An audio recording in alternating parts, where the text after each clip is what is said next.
देती है। क्वेश्चन 17 देखिए, if the sum of first n terms of an AP is 3n square plus 4n, its common difference is 6, then its first term is. ये तो एक quite simple question है कि हमें सम of n terms यहां पे दे रखा है, that is 3n square plus 4n and it's common difference is 6, और वो कह रहा है फर्स्ट टर्म बता दीजिए। अब समझो, मैं जैसे एक AP मान लेता हूं, लेट से एक AP हमने मान ली a plus d a plus 2d and so on. यहां पे मैं सम ऑफ फर्स्ट टर्म कहता हूं, तो एक टर्म का सम कितना हो जाएगा, वो खुद टर्म हो जाएगी। S2 की बात कहता हूं तो a प्लस d, यानी कि ये हो गया आपका 2a प्लस d।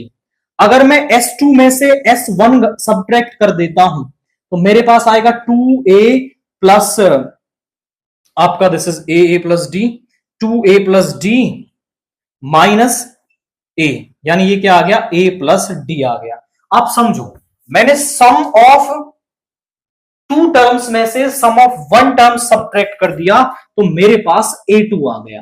अगर आप यहां पे an टर्म निकालना चाहते हैं तो आप क्या कर लेंगे, यहां पे सम ऑफ n टर्म्स में से sum of n minus 1 term subtract कर देंगे तो आपको कौन सी टर्म मिल जाएगी, nth टर्म मिल जाएगी। जब मुझे सेकंड टर्म निकालनी थी तो मैंने टू टर्म्स में से उससे पहली सभी टर्म्स का सम सब्ट्रैक्ट कर दिया। मुझे nth टर्म निकालनी है तो n टर्म्स में से उससे पहली सभी टर्म्स का सम सब्ट्रैक्ट कर दूंगा तो मुझे nth टर्म मिल जाएगी। लिए Sn दे रखा है, अब इसमें तो ना उसने आपसे फर्स्ट की टर्म पूछ रखी है, तो सम ऑफ वन टर्म तो वो पहली टर्म ही होती है, तो यहां पे आप S1 कर दोगे तो 3 इंटू 1 का स्क्वायर प्लस 4 इंटू 1, यानी 3 प्लस 4 इज इक्वल टू 7। तो हमारे पास जो वो पहली टर्म है दैट इज 7 हमें यहां पर मिल रही है।